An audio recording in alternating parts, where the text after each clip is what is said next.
Les jeunes ont travaillé cette semaine sur une séquence autour de la rénovation. Donc ici on est avec Théo qui est en train d'intervenir sur un ancien carrelage. Et la contrainte que je lui ai apportée, c'est que ce carrelage serait fissuré. Donc il a dû intervenir avec une natte de découplage avant de poser son carrelage en collet. Donc là, il est en train de calpiner en fait l'appareillage qu'il a choisi de mettre en œuvre. Et donc là, la difficulté, c'est effectivement de faire ces coupes précises de la même largeur pour que l'esthétisme soit beau.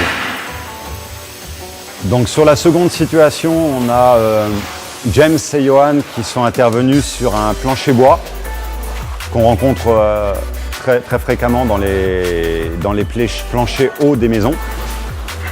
Et effectivement, la contrainte de ces supports déformables, c'est qu'ils peuvent fissurer le carrelage fini. Donc ils sont intervenus aussi à l'aide de cette natte de découplage. Donc là, on les voit poser leur appareillage où ils ont choisi d'intégrer des petits carreaux de mosaïque transparents tout autour de leurs grands carreaux.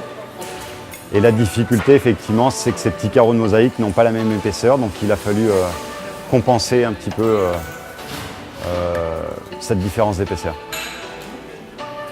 Troisième situation, donc on a Dimitri et Alexis qui se sont mis sur une situation de pose de carrelage sur isolation acoustique. Et en rénovation, bien souvent, c'est les isolants minces qui sont privilégiés. Et l'avantage de cet isolant mince, c'est qu'effectivement, ils peuvent coller directement le carrelage dessus sans avoir à faire un ragréage. L'autre avantage de cette isolation acoustique, c'est qu'effectivement, elle a les mêmes fonctions que la natte de découplage qu'on a vu précédemment et elle permet d'amortir les déformations du support. Donc là, ils sont en train de faire un appareillage où ils associent deux formats de carreaux et la difficulté, effectivement, de compenser aussi cette différence d'épaisseur de carreaux.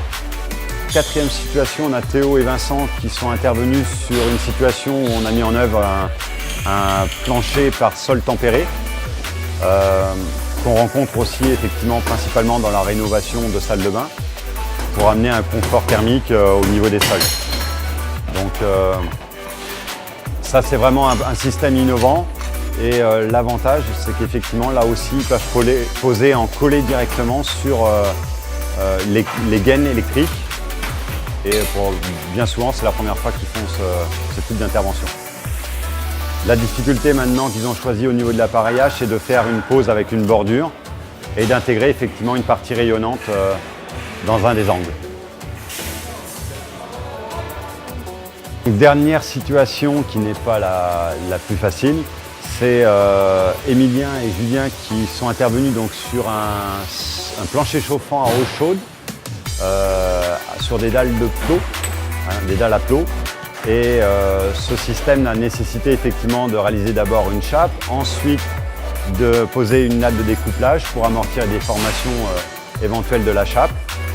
Et ça a pris beaucoup plus de temps effectivement que les autres situations sur lesquelles on est intervenu. Et là donc maintenant ils ont choisi de faire un appareillage de carrelage en intégrant effectivement une frise en carreaux de mosaïque. Et là aussi, il faut effectivement traiter cette différence d'épaisseur qu'ils gèrent en compensant avec des matériaux qu'on a dans notre processus.